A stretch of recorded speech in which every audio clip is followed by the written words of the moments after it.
आपला दही भाताचा नैवेद्य आता पितृपक्षांना ठेवायचा आहे. तर इथं सडा सारवण केलेला आहे. पवित्र असं गोमूत्र आणि शेण घेऊन आपल्या गाईचं शेण त्याने इथे सारवण केलं आहे. आणि आता इथे दही भाताचा नैवेद्य आपल्या पितृपक्षांना.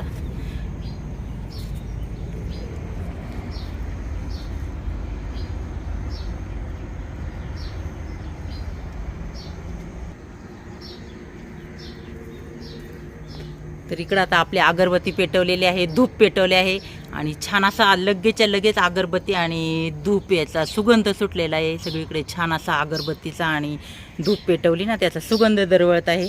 आणि इथे आहे दही भात. तर हा आपल्या आजचा नैवेद्य आहे पितृपक्षांना.